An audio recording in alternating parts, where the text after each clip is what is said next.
LSU sits on the throne of college football. It was 6 months of uncertainty. The NCAA, the Big Ten, the SEC, and American all out canceling their respective tournaments. 6 months of not knowing when we'd see the next snap. The Ivy League has postponed fall sports indefinitely.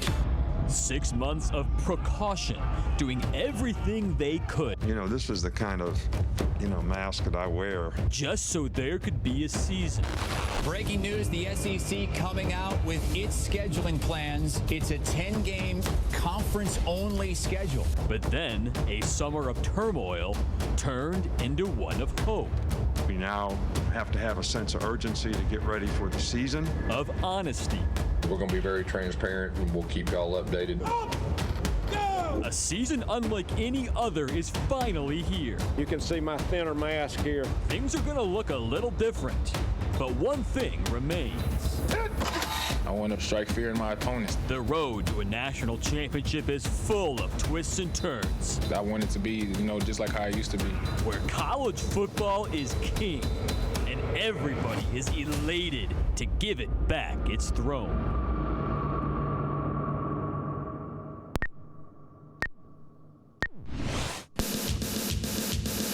You're watching the CBS 42 College Football Preview Special, presented by Pepsi.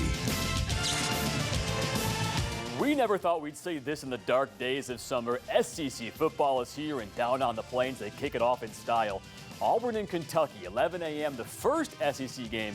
While the Tigers start the day, Alabama gets to finish it. Crimson Tide travel to Missouri for a 6 p.m. kickoff and welcome in to college football 2020 style. I'm Chris Brees. This right here is everything you need to know about how crazy this season is going to be. 6 SEC teams ranked in the top 10, but there's a reason for that. The Big Ten, Pac-12 lagging behind. We'll get to that. How about the slate of games, what it looks like tomorrow? Florida Ole Miss, man, 11 a.m. with Lane Kiffin's debut is going to be absolutely fantastic. Mississippi State, LSU, the game of the week here on CBS 42.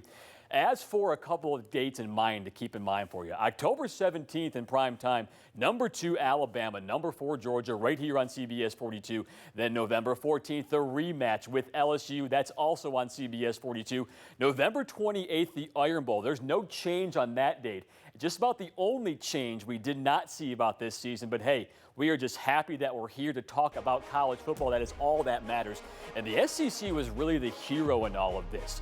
When everything was doom and gloom, they stayed the course and they did their homework. COVID-19, everything threw them for a loop. So the SEC had to respond with new protocols. Mandatory 3 tests a week, enhanced cardio evaluation, strict contract tracing. In a normal world, that seems like a lot, but this is not the normal world. Drew Carter joins us live from the SEC headquarters tonight.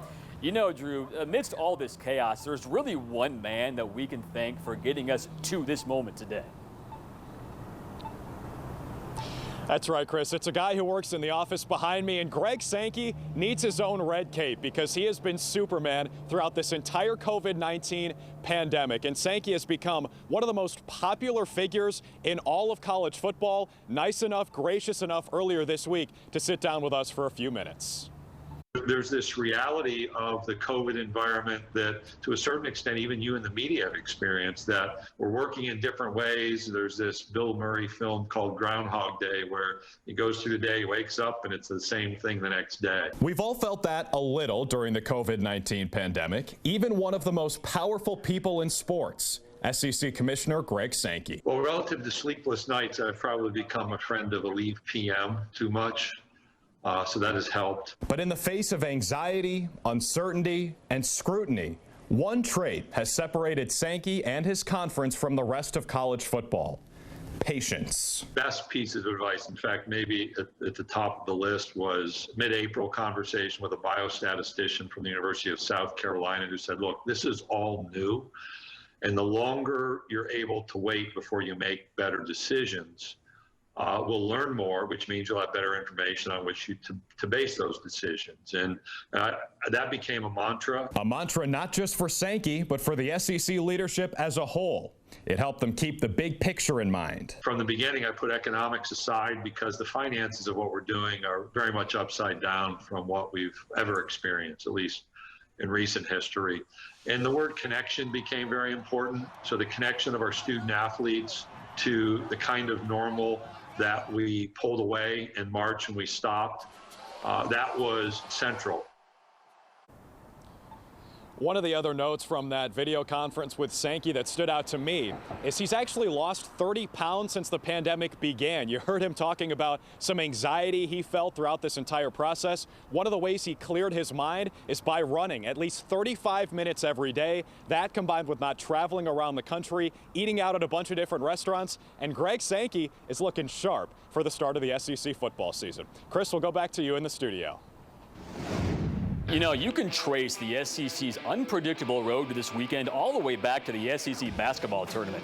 CBS 42 was in Nashville on March 12th when Commissioner Sankey canceled it due to rising coronavirus concerns, and that was the start of a 6-month wild roller coaster unlike any we have ever seen. And it got really bad on July 8th. The first domino to fall was the Ivy League saying no fall sports, period. The very next day, all the big boys said we're cutting non-conference football play. But then on July 30th, a glimmer of hope. The SEC reaffirmed a commitment to play a 10-game conference-only schedule on September 26th. This is where it gets really interesting. Just when you thought we were all in the clear, the big bombshells came 2 weeks later on August 11th when both the Big Ten and Pac-12 canceled fall football.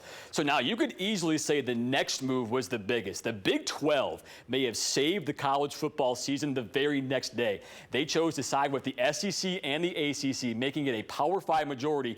And then August 17th, the sigh of relief. The SEC released the 10-game conference-only schedule. And guess what? We are here. It starts tomorrow, but things have gotten even wilder in the last couple of days. Both the Big Ten and the Pac-12 have done a full 180 and are now moving forward with a fall season. The Pac-12 was a final fallout. They were voting last night a 7-game conference-only schedule beginning November 6th weekend, and they were not the only ones. The Mountain West is also coming back. And one thing we don't realize about this whole situation was the medical hoops that these conferences had to jump through just to have a season. Simone Eli has plenty more on that, Simone. Yeah, Brees, you know, it's been a wild ride to get to this point. We've had high school football for over a month now, but many of us were concerned for a very long time that we would not have college football in 2020. But leadership at the highest levels in the NCAA and some of the Power 5 conferences has prevailed, and now they're preparing for what challenges could come in the season this year. Well, SEC football kicks off this weekend, but we're really in our third week of the 2020 college football season. And Dr. Jeff Dugas, who serves on the NCAA medical board, says nothing that's happened thus far has come as a surprise to the governing body. There have been some fits and starts. There have been some games that had to get canceled, and we're going to continue to see that. That was expected. So this is kind of the decision that had to be made. Do we bag the whole thing because we're afraid? Or do we do the best that we can and make it as safe as we can? While the NCAA is helping to regulate safety measures, individual conferences and schools are taking more steps to ensure player and staff safety, like Alabama, who conducts daily COVID testing for athletes. The test that you do before you go play is to produce evidence to your opponent that it's safe for you to come on their campus or for them to come on yours. All the other tests you do in a week are for you. So if you test every day, you're testing that to protect your own house. Dr. Dugas made it clear that it's impossible to eliminate the risk of athletes getting COVID-19, which will present challenges for the SEC and other conferences. But he's been impressed with how collegiate athletes have handled safety measures. The athletes in college could make the decision to bag it, to go out, to be at places where they are high risk and put themselves in high risk environments. And what we've actually seen is the athletes leading the college campuses and leading by example and telling everybody around them how important it is for them to play. Now, Dr. Dugas told me that the return to sport plan has been well thought out and a carefully crafted process. However, the NCAA's priority has always been the student athletes, with the end goal in hopefully playing as safely as possible during the COVID-19 pandemic. Well, coming up on the college football preview special, we go inside the SEC with two guys that live and breathe football on a daily basis. You don't want to miss it. Stay with us.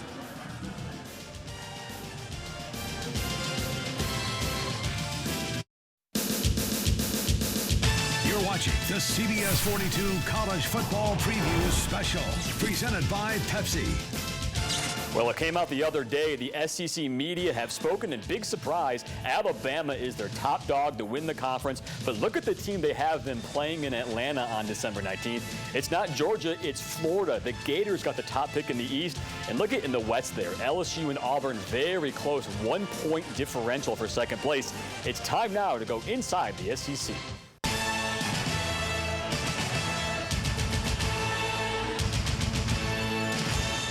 And with that, we want to welcome you into a brand new segment on College Football Saturday. Our SEC insiders, Matt Zenitz from AL.com, covers Alabama and the SEC, and Jason Caldwell from 24/7 Sports covers Auburn. Guys, we're going to get to know each other really well in the next few weeks, so we'll just throw some softballs at you here in week number 1. Jason, who is the coach with the most to lose this year? Not hot seat necessarily, most to lose after the end of the season, things don't go their way. You know, I think to me, it's probably Jimbo Fisher, because I think this set up for Texas A&M to probably have its best season under him. I think one of the biggest advantages you could have right now is to have the offense returning and your quarterback returning. They've got everything in place for them to have their best season ever. The schedule works out much better than it did last season. So for me, I look at Jimbo Fisher as a guy that I think has probably more pressure than he's had now that he's been at A&M for a few seasons. I think those were all good points from Jason. I could see that with Jimbo, but I'm actually going to go a different direction. I'm going to go with somebody who's not a current head coach, and that's going to be Pete Golding from Alabama, Alabama's defensive coordinator. So Pete is a guy who's very highly thought of in the coaching world, still falls in the category of a rising star type guy who at some point soon people feel like is going to be in line for a head coaching opportunity. But at the same time, if you go back to 2018, which was Pete's first year calling plays for Alabama, and then combine it with last season, I think it's fair to say that Alabama during the course of those 2 years has not been at the same kind of level that we have traditionally seen from Alabama. Hey, Matt Zenitz, Jason Caldwell, thanks for being with us. You survived week 1, going to be with us all season long, guys. Thanks. Thank you. And if you want to see the entire interview with Jason and Matt, go to our website, cbs42.com, click on sports. We have the full thing in its entirety. You can only fit in a few minutes, obviously. Go into cbs42.com. We'll be right back after this.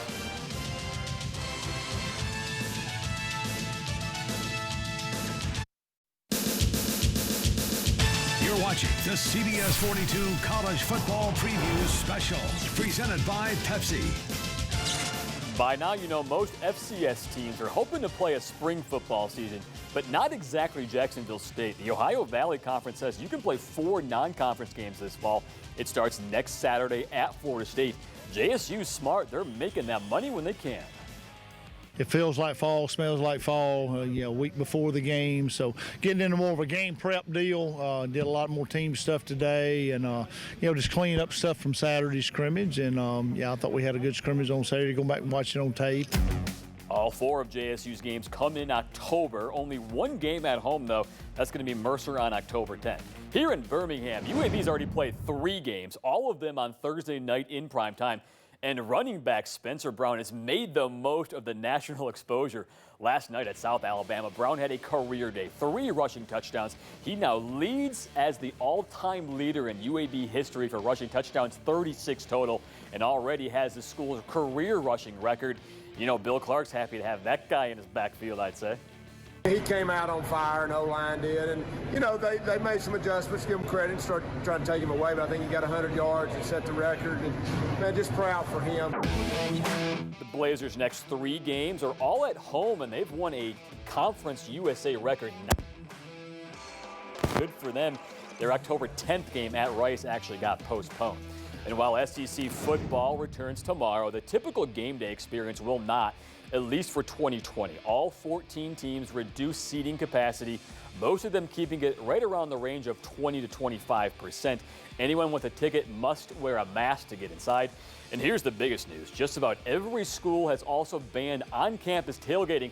So the fans are just like the coaches. They've got to get creative with their game day experience. That is not a word these coaches like, Drew. They don't like change. That's right, Chris, but there is a lot of change among the coaches in the SEC, and the good news for us fans of SEC football is there's a lot of personality among the coaching ranks, and you listen to them talk throughout the offseason, a couple key themes emerge, so we put together this little clip of all these coaches at their best this summer. You always say one play away from playing, but they could be one practice away. The teams that can overcome adversity and be flexible and I think they're going to have a big advantage. I mean, you're getting tests constantly, so those change every day. I mean, you wait for the test to come in and you keep your fingers crossed. It's like pick out of a hat every day. You don't know who's going to be there. I get texts in the morning, these 3 people failed. Bizarro world, right? Like Bizarro Jerry. If you ever saw that Seinfeld episode, it's like this weird deal. I've never been this late in September. We haven't played. I think football is good for everybody. I've seen them practice, not get sick. I've seen them get sick the last couple of days and come back. They have their 10-day quarantine. But I asked them how sick were you. They said, Coach, I had a little cough. So I think that the young players, when they do get sick, get over it quick. On our team's part, there's a certain amount of relief when they get out there and they get to play because it feels normal. And then it's a breather from, just some of the joyless atmosphere that's been going on. So. Well, there's certainly no lack of joy when Mike Leach is speaking or coaching or doing anything really. He coaches his first game at Mississippi State right here on CBS Saturday at 2:30 against the defending national champs LSU. Plenty more to come on our preview show. Up next, Auburn been hit hard by the coronavirus, how the Tigers are dealing with it. Next after the break.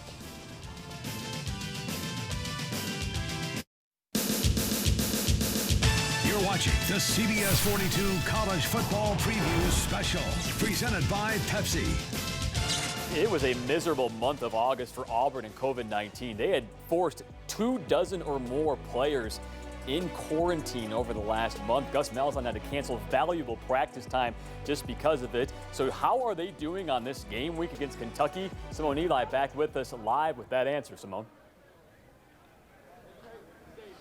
Yeah, Brees, 3 days ago, Gus Malzahn finally got some good news. No more positive cases for the Auburn football team. That marked 2 weeks since the Tigers' last positive case, and it couldn't come at a better time as Auburn now prepares for its season home opener against Kentucky. Well, COVID-19 has made its mark on Auburn football this preseason. Gus Malzahn was without up to 10 players at one time over the last couple of weeks. But as of Tuesday's practice, Auburn is back to full strength. We had one positive 2 weeks ago, and I believe it's 6 players that have been out for 14 days that we get back today, but they've been out for 14 days because of close contact. But everybody should be back today. We do have 2 more tests before we play. Auburn increased its COVID testing from 2 to 3 times a week. Malzahn was complimentary of how the university has handled playing amid a pandemic. I really want to thank our medical team, our administration, for everything they've done up to this point throughout the summer, testing our players, the protocols, and everything that has went with it. They've done an outstanding job to get us to this point that we can actually play a game. Now, tomorrow's game at Auburn will look quite different than what we've seen in many years past. No Tiger Walk and no pregame flight. Also, only 17,000 fans at Jordan-Hare Stadium, which calls for piped-in crowd noise. That will be something interesting to watch. Brees, back to the studio. Gotta get used to that. It brings us to our injury report. This season, they're going to look a lot like it does for Missouri tonight. 7 players are still in quarantine and will miss tomorrow's game against Alabama because they tested positive or they were in close contact with someone who did. Bama, Missouri kick off at 6 p.m. and we are so excited. And keep in mind, folks, these NCAA doctors would not have started the season if they didn't think they could finish it. That's the good news, and we plan to cover them every step of the way. The SEC on CBS 42 is finally back, and we cannot wait for tomorrow.